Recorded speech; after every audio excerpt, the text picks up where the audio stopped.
This podcast is brought to you in part by support from our partner, the Calliopeia Foundation. Calliopeia believes in uplifting individuals and organizations that work to transform our ecological, cultural, and spiritual relationships with each other and our common home. We thank Calliopeia for their ongoing support of creative projects that we believe in. To learn more, visit calliopeia.org.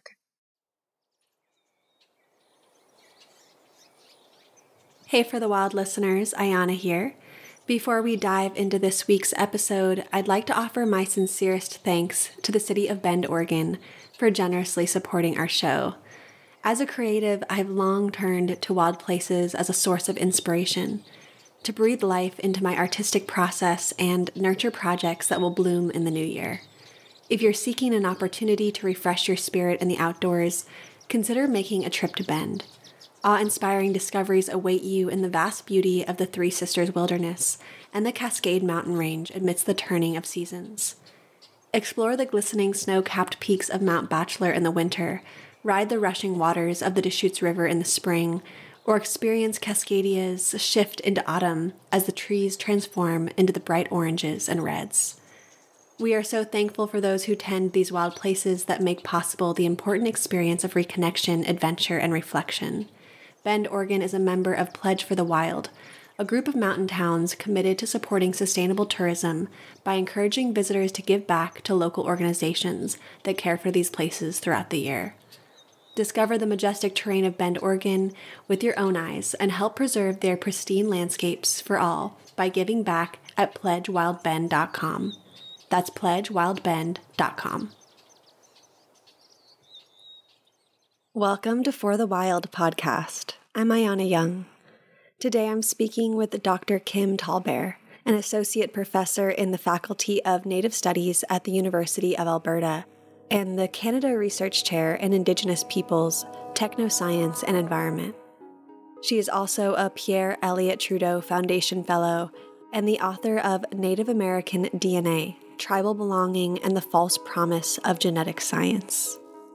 TALLBEAR earned her PhD from the University of California, Santa Cruz History of Consciousness program, a master's in city planning from the Massachusetts Institute of Technology, and a BA in community planning from the University of Massachusetts, Boston. She is a regular commentator in US, Canadian, and UK media outlets on issues related to Indigenous peoples, science, and technology. Building on her research on the role of technoscience in settler colonialism, Dr. TALLBEAR also studies the colonization of Indigenous sexuality. I think a lot about how making small practical changes can help us think in more generous and expansive ways about who we might relate to. She co-produces with two other Indigenous women the Edmonton-based storytelling show, Teepee Confessions. She is a citizen of the Sisseton Wahpeton Oyate. She was raised on another Dakota reservation, that of the Flandreau Santee Sioux tribe, and also in the Twin Cities of Minneapolis and St. Paul. She tweets at Kim TALLBEAR, and her work can be found on her research website, www.indigenousts.com. Dr. TALLBEAR, thank you so much for joining us on For the Wild. You've been somebody I've been anticipating to speak with, and I feel so connected to the way you see the world and your connections with Donna Haraway. And so I think this is going to be a really expansive and grounding conversation to have with you. Thank you. And thanks for inviting me. So before we delve into your tremendous body of work on settler sexuality, creating kin, and the politics of genetic science, I'd like to begin with a bit of a primer on the history of monogamy. Or at least if you could clarify for listeners how monogamous marriage really takes hold in this country in the 19th century, and why we must understand the institution of marriage as a tool of settler colonial nation building. So I work between the US and Canada, and I'm from the United States, but I now live in Canada. I've been up here since 2015. And so I've had some opportunity to think a lot about the interconnections and the way that colonialism happened between the two nation states. And also historically, my people, Dakota people, were moving across landscapes that are now occupied by the US and Canada when that border wasn't there, right? And even post-contact, Dakota people moved into Canada because they were fleeing the US military in the 1860s when the reservation era was really kind of in full swing. So there is a lot of back and forth, both historically and today, and a lot of lessons learned between those two countries. So, yeah, there's a lot of lessons of colonization, I think, taken between the two countries, and very similar kinds of processes happened. So, in the 19th century, when you see the reservation era in the US and the reserve era really heating up in both countries, there are a lot of governmental institutions and policies that are all working in concert with one another. So the colonization is a very elaborate project, right? And one really driven by the rise of the nation state in the 19th century in North America, the civilizational project. The project was to make good citizens. Indians, quote unquote, were standing in the way of that. So you had a real drive to break up the collective Indigenous land base into private property and private allotments. And so you have what's called the allotment era and allotment policy happening in both the US and Canada in the mid to late 19th century. And so what they want to do is find a way to attach individual parcels of land to individual names. And because there had been a great decimation of Indigenous populations, you've got a real fall in population. So there's this idea that settlers have that there's all this excess land that's going to be left over. So what they have to do is turn the remaining Indians that haven't died or been massacred into these good private property owning citizens. And once they dissolve the collective land base into private parcels and give, 160 acres to the men who become head of household, which is not how it was in many Indigenous communities, another 80 acres for the wife, 40 acres for each child. When all of that land has been assigned to the Indians, to the individual nuclear families that they're also making, they can then disperse the excess land to settlers that are flooding in from Europe with all of its problems that it's having, right? And sort of expelling its excess population because of the kinds of political economic problems that they're having. So part of dissolving the collective land base is the constitution of the nuclear family. So this is remaking and disrupting Indigenous kinship relations, which do not occur in these little heteronormative nuclear families. Part of making the nuclear family is to promote the idea of state-sanctioned marriage. And so this is where you see the church and the state really working in concert with one another. A lot of times contemporary non-monogamists will say, oh, they have some vague idea that religion is the central problem. Well, religion has always worked with the state. So the state was also dead set on imposing state-sanctioned one-on-one heterosexual monogamous marriage because it helped its private property goals, right? And that helped make this notion of the good citizen. And so this is happening in the mid to late 19th century. And it's not only Native people, of course, who are being forced into these heteronormative monogamous nuclear families. It's immigrants coming from other cultures that have more extended and diffuse kinship relationships that are practicing non-monogamy.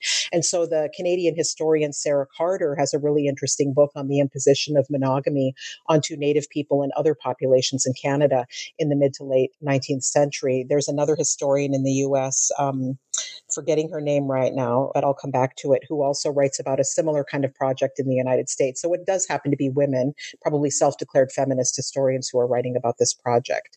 So that's the kind of history that underlies largely what I'm talking about in my work. There's another also influential body of thinkers that Angie Willey talks about in her book Undoing Monogamy that came out a couple of years ago. And Angie Willey, who is at the University of Massachusetts in Amherst, I believe, writes about the work of sexologists in Europe at the turn of the 20th century. There's also this kind of civilizational discourse going on, right, where the responsible, Western, enlightened, civilized thinker is marrying for love.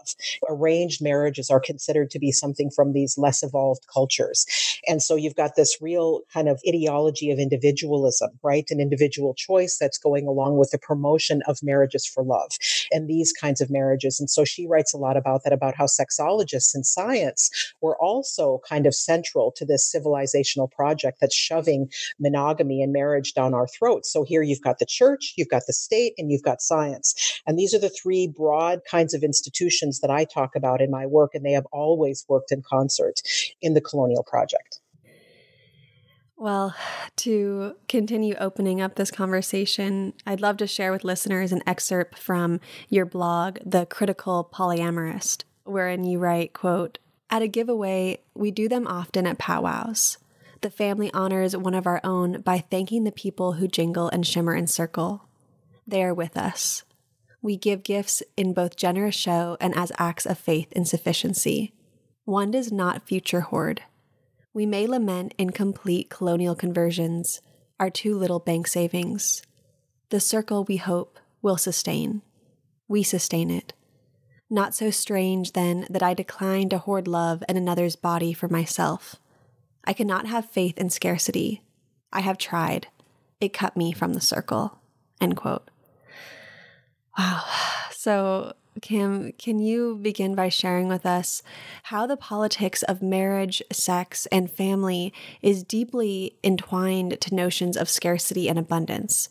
And can you also speak to the sustainability that is inherently built into this sort of abundance?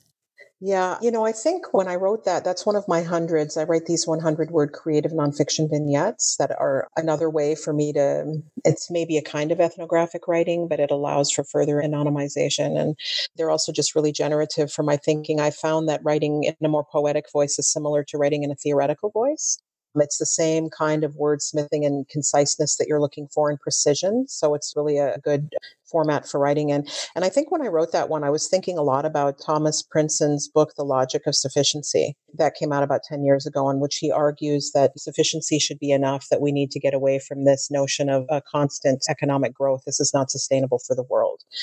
And I was thinking a lot about how the culture that I come from, when you look at our oral histories and the ways that we understand our ancestors lived before private property, before the disruption of our collective land holdings, to have sufficiency was enough, right? And also the fact that we moved a bit, we moved around, we migrated kind of in a circular fashion through our homelands and territories, depending on the season and which resources we needed at which time of year, right? So there's a sort of circle that's happening in these migratory routes. And of course, there's visiting people along the way, but you can't be a hoarder of a whole bunch of stuff when you're, moving around like that. Not that we didn't have household goods and things like that. But so I was thinking a lot about that kind of history and thinking about how that might impact the way that we think about love and family. And we know that for Dakota people, we were a non-monogamous people. Now, the church and anthropologists are very complicit in disrupting our knowledge today that we might have of the way that our ancestors had romantic relations as we want to think about them now, or how they had sex, the kind of family forms that they lived in, right? So it's a bit hard to know all of the details of how people actually practice their non-monogamy, because this was a central target of the church and the state, right? This is a central way in which they portrayed our people as uncivilized, as savage, sexually promiscuous. Native women, like Black women, have been targeted for hypersexualization, and our cultures have been viewed as promiscuous and not adhering to the kinds of civilizational standards that white supremacy likes to shove onto all of us. So there has been a bit of a loss of knowledge, as well as the church really targeted sexual and family practices. But we do know that it was possible for men to have multiple wives. We don't know to what degree those relationships were always sexual, because there was a practice among Dakota people, sometimes a man marrying his wife's sisters, say if their husbands were killed or they needed taken care of. So you don't know to what degree a wife also was wed to this notion of sex, right? Like now we tend to think about marriage being the companionship, being the person you co-parent children with, being the person that you have a financial partnership, and that person's also supposed to fulfill all of your sexual needs. So all of these diffuse sets of relations get objectified into this one role of wife and husband. So we know that we had non-monogamy. We know that men could have multiple wives. We also know that the women owned the household goods and the teepee. Often men would go to live with a wife's family. Women had a lot of flexibility in leaving an abusive relationship. So we do have some knowledge. We don't know how sex worked necessarily. We also know that we had, maybe there are some people that have studied this more than I have. So I'm also presently trying to figure out what I can get access to in the archives. Of course, you have to read all of that through the anthropological gaze of the late 19th and early 20th century. And that's kind of problematic, but we work with what we have. We had more genders than just two. We were not a gender binary culture. Settlers also, this is well documented in the historical and anthropological record, that settler other colonial thinkers and statespeople really targeted people who lived outside of a gender binary. We have a term in our culture called winkte, which is not directly mappable onto LGBTQ or queer, but it's somebody who could occupy maybe a different gender role than the sex that they were born into. So, and many Indigenous peoples across the Americas have these multiple gender roles, right? And also engaged in what we would today consider same-sex practices. So if you have these kinds of more diffuse relations and people being responsible for the caretaking of a wider variety of relatives, and even maybe sometimes taking additional wives because of that caretaking imperative, you can begin to see where this is a much more caretaking and sustainable culture. You do not have this notion of the individual family that is headed by this heterosexual couple, and the couple must be preserved at all costs. And so the couple, in a sense, becomes really fetishized. I find this really unsustainable. So couples have to stay together at all costs. We have this thing that we call a broken family or a failed family. There wasn't really that kind of concept in our culture because there were aunts and uncles and grandparents and cousins, and there were always relatives around. And we had ways adopting relatives too. We still have adoption ceremonies to adopt non-biologically related kin. So there was always this imperative to make family and make kin. There are always people around that you needed to take care of and that could potentially to help take care of you. So when you live in a world like that, the couple is just not that important. And I think that has been placed too much at the center of what we consider a good and workable family now. And I find that really unsustainable. Look at our divorce rates. Look at the unhappiness. I see this in polyamorous communities, people opening up their marriages in a desperate attempt to try and find a form of intimacy and love and connection again. And also often to save a marriage so they can keep their financial partnership and their parenting partnership intact, right? So I may have gotten away from your original question.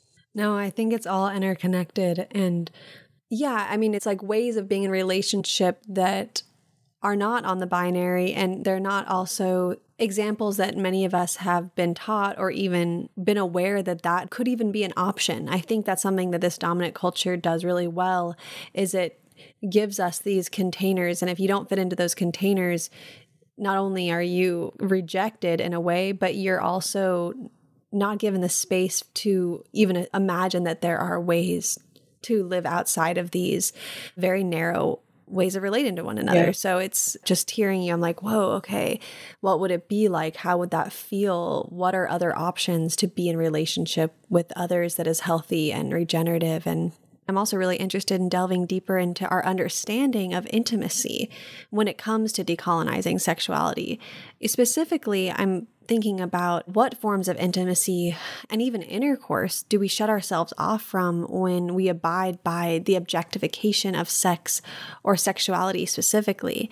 How is expanding our understanding of consensual intimacy with all forms of community a part of disrupting what you articulate as settler sex and the family structure? Part of what I want to do in my work, and maybe this is getting at what you're saying, I really want to focus on sex and sexuality because I want us to blow it apart and get beyond it. Stop fetishizing it, stop objectifying it, and stop putting it on a shelf. It's like some precious china that can only be touched under certain circumstances, right? Certain very rigid circumstances, or it must be hidden away and protected. Why is there even this concept of virginity? Give me a break, like how is that even a thing? I mean, fine, don't have sex, but why do we have to name it and call it a thing that has to be protected, right? It's really strange. I mean, I know why people do it, but the sort of misogyny that's behind that. So in thinking about blowing apart sex as a thing, I think what I want us to do is to realize that it's one way of relating. So one of the sets of people that I've been learning a lot from, that have been making me think a lot in the last few years, are asexual polyamorists, or just asexual people in general. A lot of the asexual polyamorists I meet them at conferences and things. They have multiple forms of intimacy and love, like I have as somebody who's not asexual, but they don't necessarily have to have what we consider genital sex, right? Or the various forms of quote unquote sex. They don't have to have that necessarily as part of their intimacy.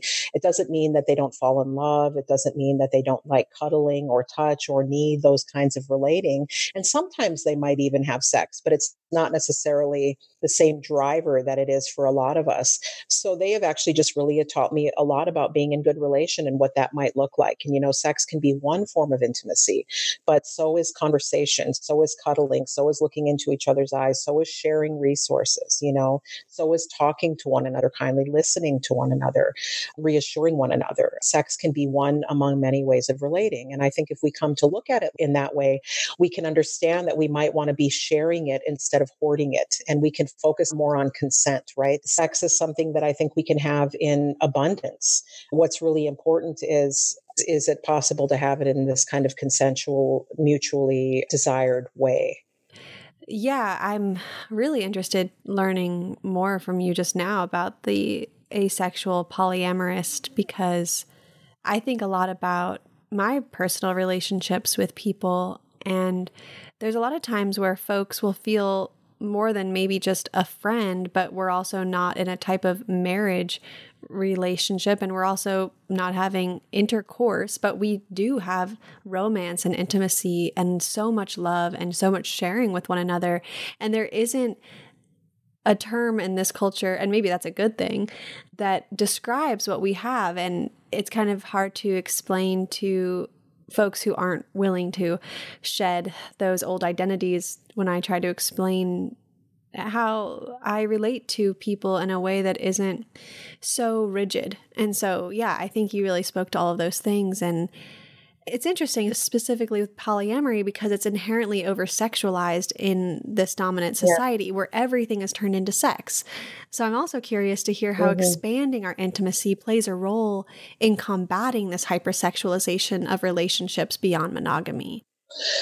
Polyamorous a lot of times are really trying to combat this idea that it's all about the sex, right? Because while many polyamorous love sex, including myself, it is obviously not what it's all about, especially since we have asexual polyamorous, right? So again, I think if we can look at sex as just one more way of relating, and it's appropriate with some people and not appropriate with others, but I think we could expand the categories of who it's appropriate with beyond what we have, right? And this is partly what polyamorous are trying to do with non-monogamy. So I think a lot about how making small practical changes can help us think in more generous and expansive ways about who we might relate to. So we talk a lot in polyamorous communities about the terms that we give our significant others, right? As we're trying to mess with categories and get away from rigid categorizations. And so I tend to settle on the terms, sweetie, or I was thinking the other day about people that are lovely to me, with the word love being part of that. So when I think about who my sweeties are, well, my number one sweetie is my daughter. I just love her so much, and she's so fun, and we have so much fun together, and we laugh so much together. But my other sweeties are the people that I have intimate sexual relationships with. And then I have very good friends. And you were getting at that a little bit ago. I have friends where, as I've expanded my notions of what counts as polyamory and multiple relating, I definitely have friends where it's always resting on what would previously have been a border between platonic and romantic. But if I do away with that border, again, these are people with whom it is appropriate to have consensual, perhaps sexual relations, right? I feel like having a more expansive category or name to call people is really helpful in not getting hung up on, is this romantic or is this platonic, right? Again, I always come back to consent and who is it appropriate to relate with in which particular form. And if I'm focusing on that, I don't need to focus on, is this a real relationship? Is this romantic? Is this platonic? Are we quote unquote just friends? I can't stand that term just friends, right? Friends are family. Friends are central. That's such an important sustaining relationship. Don't ever say just friends, lest you mean to denigrate that relationship, right? And that's, I think, what a lot of us are trying to get away from who are practicing polyamory in a more critical way. And that would often also disproportionately includes queer people. I think there's a lot of straight people who are still doing polyamory in a way that Alexis Shotwell calls monogamy on steroids. So. Yeah, I really appreciate that what you're saying about just friends, and we make these relationships in a way less important by the language we use, because maybe we feel like we can't use different language because maybe that's not appropriate in the way that we've learned how we can, quote, appropriately relate to people. And just reading a lot of your work, I understand that we can't talk about intimacy without talking about relations. And for our listeners, I'd love to quote directly from your essay, Making Love and Relations Beyond Settler Sex and Family, from Making Kin, Not Population, where you write, quote, "How does the different sustenance I gain from multiple lovers collectively fortify me and make me more available to contribute in the world? If I am richly fed, what and who am I able to feed? What is possible with a model in which love and relations are not considered scarce objects to be hoarded and protected, but which proliferate beyond the confines of the socially constituted couple and nuclear family," end quote. And to kind of move into another offshoot of this question, I'd love to talk about what we can learn from earthly relations in terms of non-monogamy, or perhaps more specifically delve into the topic of ecosexuality. And so often it really feels like conversations on ecosexuality are really stymied, in large part because I'm not even sure that the English language is equipped to discuss it in full fruition. So I'm wondering, does ecosexuality inform your work? And if so, what do you define as ecosexuality? Well, I'm pretty close friends with Beth Stevens and Nanny Sprinkle, who are some of the more well-known ecosexual performance artists out there. And I've been thinking with Beth and Annie since 2012, when I still lived in the Bay Area, and they invited me to the Dyke March one day, where they marched under the Ecosexual banner. And it was really, it was so funny. There were some of the young people at the Dyke March were just like, what? Who wants to do that? So, but it's been really generative for me. It's not my thing, but because I care about them as friends so much, and because we're just in great conversation, right? And we have a lot of affection for one another. I've been thinking generatively with them since 2012 and thinking about, why is this interesting to me? Ecosexuality is a term, but why doesn't it work for me? And I came to the conclusion pretty early on, even before I started theorizing why the word sex doesn't work for me, that it's just growing up as a Dakota person, as an Indigenous person, we already have ways of thinking about being in relation with our other than human relatives, right? In fact, in Dakota language, it's built into the language to think about non-humans as your relatives and as your kin, as nations or persons, as peoples. We don't have a human, non-human divide built into the language and a hierarchy in the same way that one has in English, that one has to speak generally in Western thought. So I can see where people who are not coming out of an Indigenous language and framework and history like me need something like ecosexuality. Some people might. So that's what was my initial thought. And then I also follow the work of somebody like Melissa Nelson, who's a Anishinaabe professor at San Francisco State. And Melissa's also in conversation with Beth and Annie and ecosexuality. And Melissa writes about Indigenous ecoerotics. And so she's also working with the work of Audre Lorde. So there's a lot of thinkers out there that are giving us multiple kinds of languages that we might want to sit with and think with. So definitely I'm in conversation with ecosexuals, but because I'm so focused on pushing through sex to disaggregate it back into relations, I wouldn't necessarily use the terminology of ecosexuality in my own work. But I am comfortable having a conversation with ecosexuals and trying to find, common ground upon which we can maybe speak slightly differently about the kind of work that we're trying to do in terms of really paying attention to our intimate relationships with our non-human relatives. And those can take many different forms. So one of my PhD advisors was Donna Haraway. And so a lot of her other students were also really into human-dog relations. Well, I am not like that. Those are not the relations that I pay attention to. The relations that I pay attention to are sort of my orientation on the prairies. I need flat land and big sky. Mountains jostle me around. I'm agitated and uncomfortable in mountains. I'm agitated and uncomfortable near the ocean. It's not that those are the wrong landscapes, but they're not my formative landscapes. They're not my near and dear relatives in the same way. I really, really, really need to be on the prairies for a significant amount of time. And a lot of that has to do with the ratio of land to sky. It's got to do with the violence and the tumultuousness of the skies. I need to have storms. I need to have just the kind of personality and topography that the prairie has, both land and sky. And so those are the relations that make me feel at home. Now, I could write about that as a form of ecosexuality like Beth and Annie do. They talk about cloudgasms, but I don't need to do it in quite that way. There's other language that I can draw on.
Kids are having a loving day. Can't be born, they can't be taught your hate.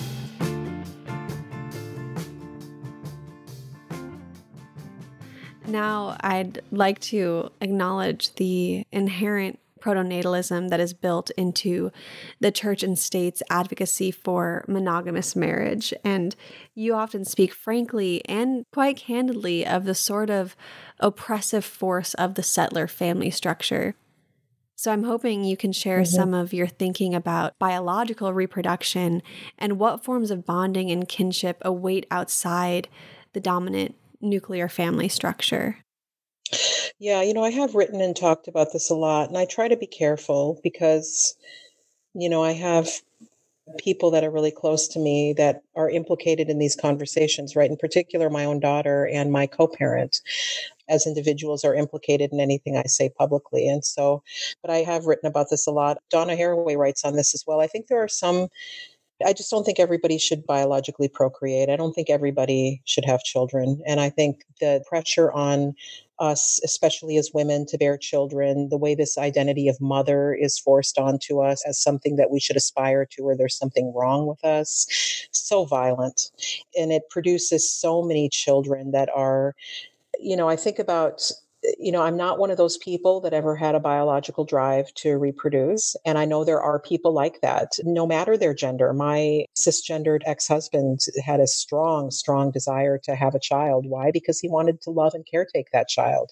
That's probably a good reason to have a child, right? Like he just wanted a person to love and caretake. And so, because I had the uterus and he didn't, I did it, but I laid down a set of conditions because I never aspired to be a mother. And I had nieces and nephews who I just adored and spoiled. And I was raised by a great grandmother who completely adored and spoiled me. It's not that I knew I wouldn't have that kind of orientation to a baby, but it just wasn't a drive that I had to be a mother. And so, but because I had such a dedicated, loving co-parent, I was able to, I didn't mean to do an experiment, but in a sense it was an experiment, right? We brought this human being into the world, and I've been able to think with that all these years, and I really do think about the choice that people should have, but it's not just about individual choice either, because, we can fight for individual choice, right? We can fight for reproductive rights, but the broader choice is really hampered in our society by this term mother. I prefer the term caretaker because there's all this baggage that goes along with, I'm a mother. I identify as a mother. What kind of mother are you? And so I think it's really good to, again, get away from that kind of individualistic identity, those individual expectations, to be thinking more about how we raise these human beings, these little humans in community, right? And again, my culture does that. The mother, in some senses, is not always as central once she gives birth to that child, is not always as central as the grandmothers are. And often the aunties are. There's always those people that kind of step in and quite often and do that work. So every single child that one brings into this world, there's a cost. There's a cost. And so you need to really be thinking about that, right? And so every new grandchild of my mother's that comes into the world, in one sense, you can say, oh, this child's really a blessing. They're each a unique individual human being, and they're very much loved. But don't think that there's no cost to that, because there's limited time, there's limited material resources, and you need to pay attention to that cost. And so I've really been able to sit and think with that. I mean, I would, obviously, as many parents would say, most all parents would say, I would lay down my life for my child, right? As you would for any human being that you love that much. But I don't act like there is no cost to bringing another human being into the world. And I really do sit with that and think with that. And I lament that I try to do more. I'm trying to do things for my nieces and nephews, but I know that I don't do as much as I could because I put such a huge amount of resources into my own child, as one is expected to as a middle-class parent, right? Thousands and thousands and thousands of dollars. You know how expensive that is. So, Yeah. I mean, I'm middle class, right? I know poor people are sitting out there thinking, please, right? My child has so much that I didn't have, so much. So, yeah, no, there's so much to consider when bringing a child into this world and the resources it takes to raise a human and to be a human, especially in this modern dominant culture. And I think, yeah, I mean, it's just mandatory for us to think through these things when we're questioning if we're going to bring a child into this world. And I know people can feel triggered by that and talking about childbirth and what it means to be a parent. But if we're not willing to talk about carrying capacity and, you know, the resources that we'll be using, and like you said, not just physical resources about our time and how that can create resentment or frustration or a feeling of unfulfillment. I mean, these are things that really we should be talking about in community, where we feel like we have the space and the trust to be able to share these fears and concerns and processes. Because I do think in this culture, it's kind of like this faux pas to even talk in this way. But then it's like, but wait, how are we not going to talk about these things when we're about to bring another human being into this world? Like this feels really important. So I really appreciate you going into this. And now another theme that I've been picking up in your writing and really fallen in love with is the way you articulate what we might understand as conceptual time travel. And in Making Love and Relations Beyond Settler, Sex, and Family, you write, quote, "As I try to write this, I engage in essentially nonsensical conceptual time travel with categories that will lose their integrity if I try to teleport them back or forward in time. So much has gone dormant, will go dormant. So much has been imposed onto Indigenous peoples, both heteronormative settler sexuality categories and now also queer categories," end quote. And I can't help but think this might be something that many can relate to.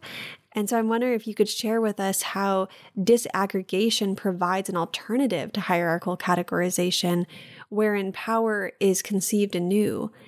And how is this deeply connected to the need for different languages? Okay, the thinking about the disaggregating. So I have a section in my Making Kin, Not Population chapter from that book, edited by Adele Clark and Donna Haraway, where I cite David Delgado Shorter. And the section of my chapter is called Disaggregating Sexuality and Spirituality and Reaggregating Relations. And Shorter says, and I quote him, "Sexuality is not, quote unquote, like power. Sexuality is a form of power. And of the forms of power, sexuality in particular might prove uniquely efficacious in both individual and collective healing. Further, I will suggest that sexuality's power might be forceful enough to soothe the pains of colonization and the scars of internal colonization." And he talks about in that piece about not getting caught in a sort of sexual identity or categories as if it's always and forever and it's unchanging. The way that we relate to other humans, quote unquote, sexually, has a lot to do with who we are and who they are in relation to one another. And it's not that we don't have dominant desires. And of course, there's a lot of social construction, I think, to our desires. And I've seen that moving from being a monogamous person to a non-monogamous person. I have really been able to use my own body and sexual practices as a site of experimentation and observation. Whoa, have my desires changed? It's not that I've completely changed, but as I've been more open to more greater data, right? As I've been open to more partners and to a wider variety of partners who have different kinds of desires and different kinds of sexualities. I've come really to realize in my own relationships as a site of experimentation and observation how much more multiple and diverse my desires are, how much more multiple and diverse I am. And it's really about who I'm relating to and what we're building together versus am I this? Am I that? And I get the strategic advantage. We need categories. I was talking to a trans friend of mine one time, and I said something really clueless, like, you know, I said, "Oh,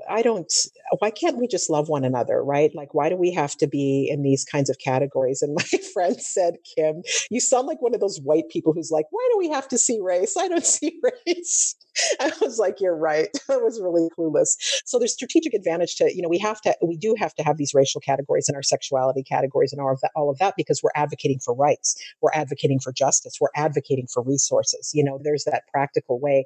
But I think there's this other kind of strategy we can have, right? Which is to think in these ways about how are we relating to people as individuals and who are we relating to? And how are we then reconstituting ourselves in relationship to one another?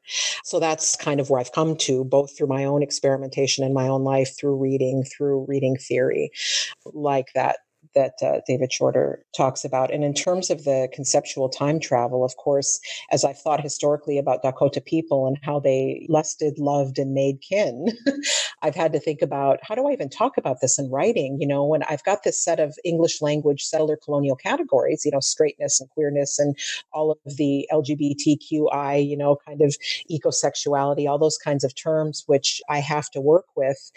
But transporting those into the deep past, it's hard for us to talk about that. Are you going to talk about in the 1500s and Indigenous people in what's now called South America? Were they gay, quote unquote? No. They've had people that we would now call cisgendered men probably having sex with one another, but it's so difficult to talk about these things when you're using a language that did not belong to those people, when you're using kind of hierarchies and standards of civilization that did not belong to those people. So you do the best that you can, but I am not a fan of unproblematically transporting contemporary categories of sexuality into the past or necessarily onto other cultures that have their own terms in their own languages for how they are relating to one another and may not have had these kinds of discrete objects called sexuality at all. Does that make sense? Mm-hmm. Yeah. Oh my goodness. Well, I know we could continue on pulling the threads of this topic, but I'd really like to turn to another facet of your work in this conversation, which is thinking about Indigenous erasure in terms of appropriation of identity, or what you refer to as representational assault. Now, there are so many different ways to approach this conversation, whether it's Native American mascots or the popular claim of Cherokee ancestry or the inability to acknowledge stolen lands. But an area that I'd really like to ask you about is how you see this happening in terms of genetic science and its commodification. How does the growing market for genetic-based ancestry tests reflect the United States' necessity for indigenous DNA? And how is this appropriation in pursuit of multiculturalism a form of erasure? Oh my. I think largely and I've written about this extensively, the human population genetics research that happens within the academy and other research institutions, and then its commercialization in the form of genetic ancestry testing, those tests that you see advertised on television and on the internet and you can buy on the internet. Both the academic research and the commercial project are really trading heavily in this notion of the vanishing native, the disappearing Indian. And that is a motif that's been around, really since the beginning of colonization. The Dakota historian Phil Deloria, who's at Harvard now, went there from Michigan a few years ago, has a book he published in 1998 called Playing Indian, which traces that history. Now, Deloria doesn't talk at all about DNA in that book. He's really looking at the rise of Native American mascots, of the role-playing Indians in fraternal orders and the Boy Scouts and the New Age movement. But those things are all related to the way that the genetic ancestry testing industry and academic research also take up this notion of the vanishing Indian. And so the Indian must always be vanishing. D.H. Lawrence wrote about this, and Phil Deloria quotes him in that book. The Indian must be vanishing because until the Indian vanishes, the American project is an incomplete project. It produces too much cognitive dissonance to have Indigenous people alive and well in the center of your country that is built upon, in part, Indigenous genocide. And so there's this constant need to disappear us, constantly. And the mascot issue and appropriating Native identity is part of disappearing us. Oh, they don't exist anymore. There's so few natives around, nobody really cares. There's nobody to be offended by this mascot issue. Who's really offended? Just these lefty liberal social justice warriors. There's no real Native people offended by this. The fact that people will walk around saying they have a Cherokee princess great-grandmother without even thinking about it means they probably don't think there's any actual Cherokee people in the room to dispute what they're saying. But the thing is, Native people are everywhere. Don't open your mouth and say something ridiculous about Native people when you're off sitting in some cafe in Boston, because chances are there's some tribal person sitting around you. We're still here. So there is just this need to produce this kind of stereotypical, in a headdress, stereotype of a prairie Indigenous person from the 19th century. The fact that people don't, when you talk about a Native person, you talk about a quote unquote Sioux or a Cherokee or whatever, what comes into your head? Does a guy in a business suit, working as a tribal attorney come into your head? Does an incredible basketball player and athlete come into your head? Does a college professor come into your head? No. Probably what comes into your head is a Pocahontas stereotype or a Plains Chief stereotype, right? And that tells you that people think we are only in the past. We don't really exist anymore. And those motifs still get taken up in the service of people making claims now through DNA. And so I don't see a lot of difference between dressing up as an Indian at a Redskins game and what Elizabeth Warren was doing. These are both appropriating an Indigenous representation based on this kind of implicit or unstated idea that we're really not around very much anymore, that we really are this 19th century relic, this image of the American past that can be used to shore up the sort of historical claims of the US and Canada. Mm-hmm, mm-hmm. I really appreciate how you provide such a thoughtful critique on the multicultural state as nothing more than a mere tolerance, which really solidifies the nation state and liberal settler society. And I also know that for many, the critique of multiculturalism will hit hard because it confronts what so many of us have thought to be enough for far too long. Yet what you situate as an alternative is being in good relation and making kin with Indigenous communities. So I'm wondering if you can share with us how kinship can be an alternative to liberal multiculturalism. Well, if you're advocating multiculturalism, incorporation into whose project? You know, like just the assumption that the US or Canadian project are the good project. We didn't ask to be incorporated into you all. And African people were kidnapped, and brought over and forced into this kind of citizenship project as well eventually. And then we're all supposed to clamor for acceptance and belonging and incorporation into this. Give me a break.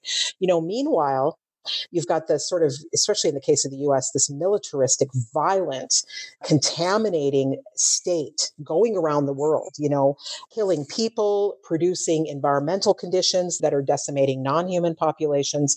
And so the civilizational project of the state is inherently violent, and multiculturalism is not going to get us out of that. What? We want to rainbow up the US militaristic empire? That doesn't sound great to me. It doesn't sound great to a lot of people around the world, as inclusive as you might get within the US. That's excluding a whole lot of people. And it's, of course, on the backs of a lot of non-human relatives. So I'm a critic of patriotism in all of its forms. I don't care if it's a right-wing patriotism or if it's one of these liberal multicultural patriots. I can't stand it when you have Democrats who think they're on the left talking about being a different kind of patriot. Being a patriot is not a good thing. Your love should not be dedicated to the nation state. It should be dedicated to your relatives. And if you are in favor of patriotism to the US, you are acting against the planet. You are acting against all of your relations. And I don't think that's a very ethical stance to take. So I don't embrace multiculturalism. I just don't. Now, I realize there are pragmatic, people will say, well, there's a pragmatic kind of argument one can make. Sure, you go ahead and do that. But there's also this kind of macro level argument that some of the rest of us are also attempting to make. So my allegiance is to the planet, right? And again, that's within a context of I'm better working in a particular location for sure. But I just can't have allegiance to a nation state. I can't, because it just excludes too many people. And so I think multiculturalism is still kind of not examining the allegiance to the nation state. And you see this in particular in Canada, where it views itself as the more ethical, gentle alternative to that big, bad militaristic power to the north, right? And Canadian multiculturalism is held up as this better alternative to what they perceive as a greater racism in the United States. But I don't really see it that way, because it's still this assumption of making a colonial state that's based on an appropriation of Indigenous homelands, making that more multicultural. You think that you deal with the devil, it's done, but it's locked in. Where was your grandson? So roll, roll,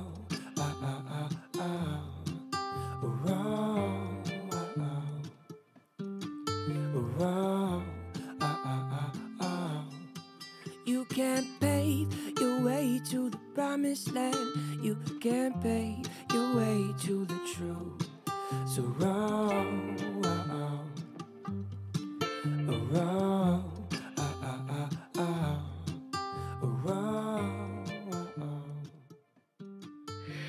Well, in closing, Kim, I'd love to end with a question on how you're putting many of these thoughts, abstractions, and questions into practice, which is to say, not focusing on the solutions or the goals, but exercising the abstract in different projects of yours like TPIC Confessions or Relab.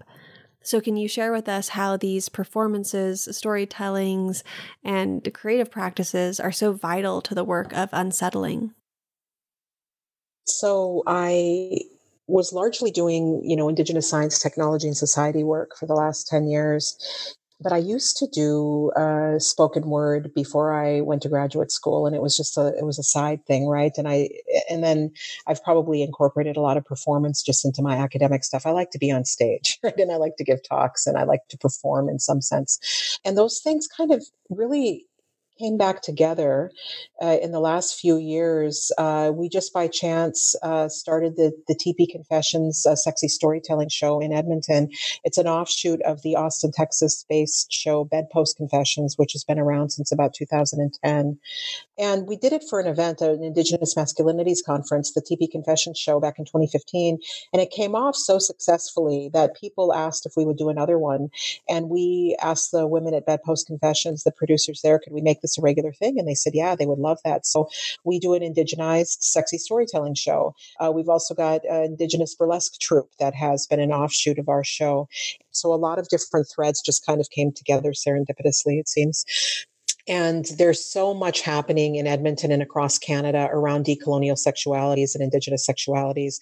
We've got multiple Indigenous burlesque troupes. We've got Indigenous queer and two-spirit people who are thinking a lot about human-land relations and what we might call Indigenous ecoerotics, although that might not be the term that they use.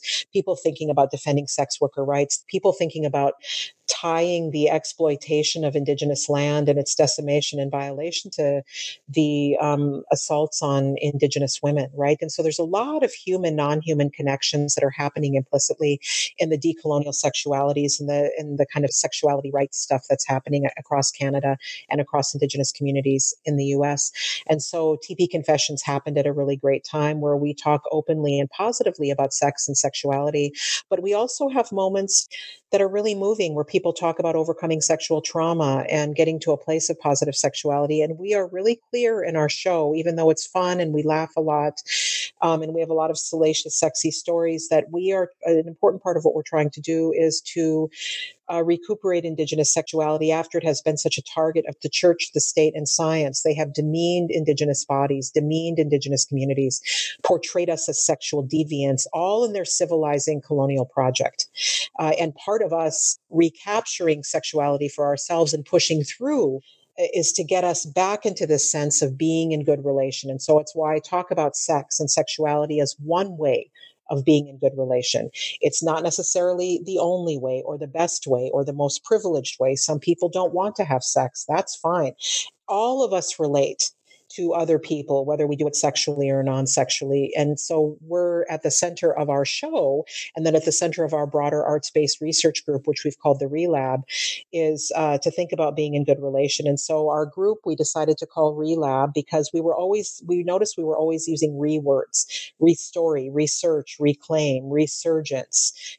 Think about all the re-words you can. And these were kind of coming up in a lot of our work. And so we decided to do TP Confessions, to do Indigenous burlesque. We could also work some kind of environmental work into this broader research group. We just had a symposium this fall where we had, say, presentations. We had a presentation by a graduate student here at University of Alberta who's working on hide tanning as a form of a cultural resurgence and revitalization and making good relation. How do you make good relations among women and people that are doing hide tanning? What are the Indigenous protocols for having good relations with the animals who are giving their bodies? And so there's what we're finding is, even that though we're trying to get away from the words nature and sexuality within the Relab, when we're talking about restoring, researching, and reclaiming Indigenous relations and non-human relations, our projects tend to be about quote unquote sex and nature. And that's what we're doing in that research lab right now. And TP Confessions, the show, is only one part of that. There's a lot of other graduate student projects that are happening and can happen through that research group at the University of Alberta. Oh, Kim, you just inspired me to ask you one more question because you got my motor going again. I know that you often cite how decolonization is not solely an individual choice and it requires collective opposition of a system. And now more than ever, we're really in the midst of the collapse of American society. And so, kind of going back to the beginning of our conversation or the first half, I'd love to ask how working with intimacy and sexuality as an entry point to being in relation encourages us to find ways outside of the colonial structure in a manner that's embodied. And how does this individual act still contribute to the collective opposition of an unsustainable worldview? Yes, the decolonization is not an individual act. So I pay really close attention to how we define decolonization, and we can't just use it to mean any kind of social justice project or any kind of opposition. Decolonization is about giving land back. It's about restoring Indigenous land and life. You can't get around that if you really want to do that work. So part of doing that, I think thinking about being in good relation is who are we relating to and how. So a lot of times when Indigenous people talk about land back and decolonization, and I'm thinking particularly about what Eve Tuck and Wayne Yang write in their article, Decolonization is Not a Metaphor. Again, it's about the restoration of Indigenous land and life. That doesn't mean that you're asking everybody to leave. See, settler colonial thought always assumes that Indigenous people, that decolonization means that we're going to do to other people what was done to us. That's not the case, right? If you're promoting being in good relation, it's not only developing relations with us as Indigenous peoples, as First Peoples, but it's also about developing your relationships with this place, right? And so I think learning how to relate with one another, and I do emphasize good relations, but they're not always good relations. You know, we don't always get it right. We try to get it less wrong, as Donna Haraway says, or Sandra Harding says. You know, we're not about being right, we're about being less wrong. And the way you are less wrong is by trying and trying again, right? And try in the actual practice of relating and figuring things out with one another. So our sexual relations can be part of that, but I think it's really a focus on relations more broadly. But I think that's only part of what you're asking. But so that's kind of what I mean when I'm talking about decolonization. People throw the word around a lot. And I think people should be clear that what we mean is that something has to be restored. We can't just all agree to get along. There actually has to be a transfer of resources, right? And resources is a problematic word, but that's the word we're working with in English. You know, we're actually talking about relatives. I mean, if you look at the statistics show that the greatest amounts of biodiversity happen to be in Indigenous lands, right?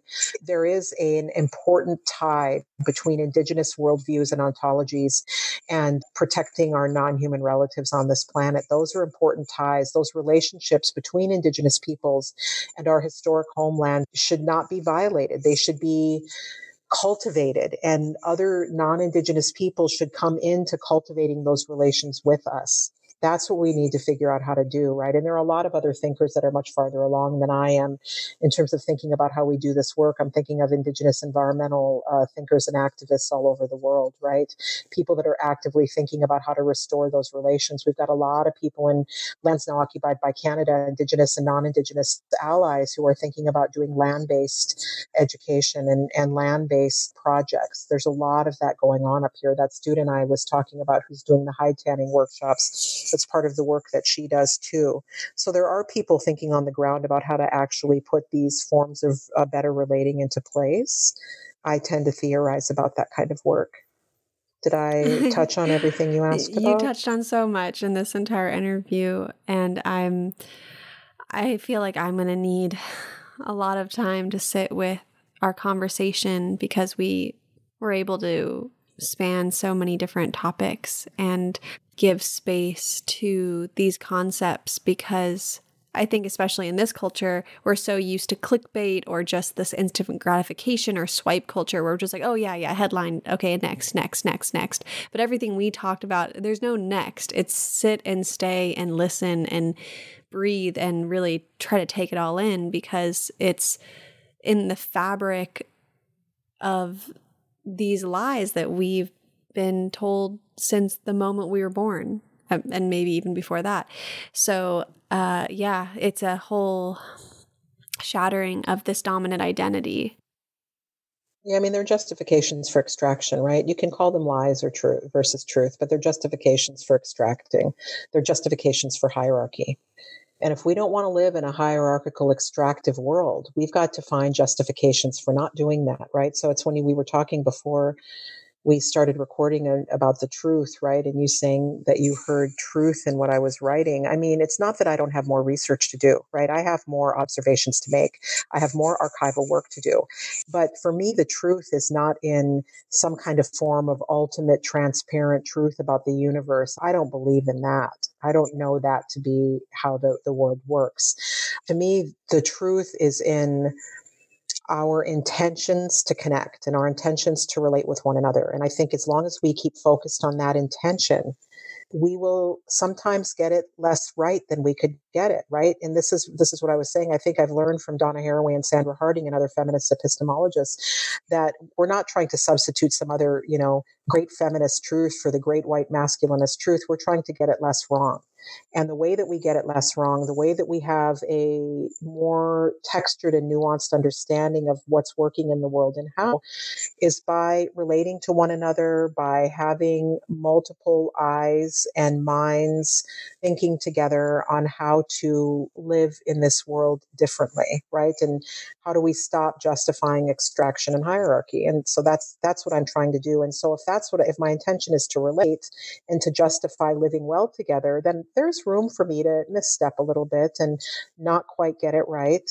So that's what I'm trying to do. I know that sometimes I use the wrong words. Some of the things that I really fight against I fight a lot against ableism in my language and gender binarism, because that's so deeply embedded. I don't have as much trouble with racist language because my mom had me working on that from the time before I could read. She was very anti-racist. But these other things I have to work on, right? And I continue to work on them. And sometimes I mess up, quote unquote, but it's by staying there in conversation that I'm going to get it less wrong as time goes on. Well, it's a good lesson for all of us to take away from this too, is how to keep striving to be less wrong, but realizing that we're all going to be making mistakes, and the language that we've been given in this dominant culture doesn't come close to the issues that we're really trying to get to the heart of. So, Kim, this has been such a expansive and exciting and challenging conversation. I've really enjoyed all of the twists and turns that we have gone down together, and I hope to have another conversation in the future, because I know this is just the beginning and we've just barely scratched the surface of the depth of your work. So thank you for sharing this time with us today. Oh, you're welcome. Thank you.